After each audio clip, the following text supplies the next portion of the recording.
বুক ভরা স্বপ্ন আর প্রত্যাশা নিয়ে গত জুনে বাফুফের ট্রায়ালে অংশ নিয়েছিল এক ঝাঁক তরুণ প্রবাসী ফুটবলার। তবে সেই ট্রায়ালে মাত্র কয়েকজনের সৌভাগ্য হয়েছে লাল সবুজ জার্সি গায়ে জড়ানোর। বেশিরভাগ ফুটবলারই নিজ ঠিকানায় ফিরেছেন হতাশা নিয়ে। সেই তালিকায় রয়েছেন দুই সুইডেন প্রবাসী আশিক ও অনিক রহমান। তবে হাল ছেড়ে দেননি এই দুই যমজ প্রবাসী। সুইডেনের চতুর্থ ডিভিশনে খেললেও লাল সবুজ জার্সি আপন করে নিতে এখনও চেষ্টা চালিয়ে যাচ্ছেন তারা। প্রবাসী চাকচিক্য জীবিকা দূরে ঠেলে দেশের একটি ক্লাবের হয়ে অনুশীলন করছেন এই দুই প্রবাসী। বুকে লালন করছেন দেশের হয়ে প্রতিনিধিত্ব করার। বাংলাদেশ তো আমার রক্ত, তো I feel Bangladeshi. This is why I came here. সবাই তো ইচ্ছা জাতীয় টিমের জন্য খেলা, কিন্তু এখন শুরুতে আমি আসছি ব্রাদার্স ইউনিয়নের জন্য।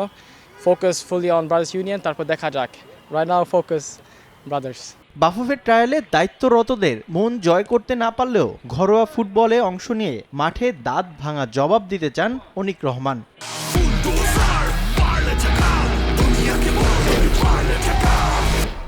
আমি তো এখানে আসছি দেখাইতে আমার স্কিলস, কালি স্কিলস দেখাবো। এখানে খেলছি। I think I'm very good at defending and crossing as a right back should do, quick, rapid.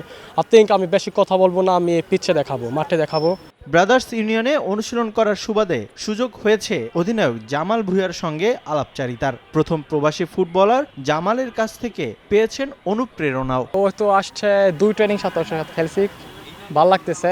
বেশি কথা হয়েছে না, এখন শুরুতে আমি খালি আসছে এখানে, কিন্তু ও ভালো মানুষ। হি ইজ ফ্রম ডেনমার্ক, আমি সুইডেন থেকে আসছি। It's like neighbouring countries like India and Bangladesh.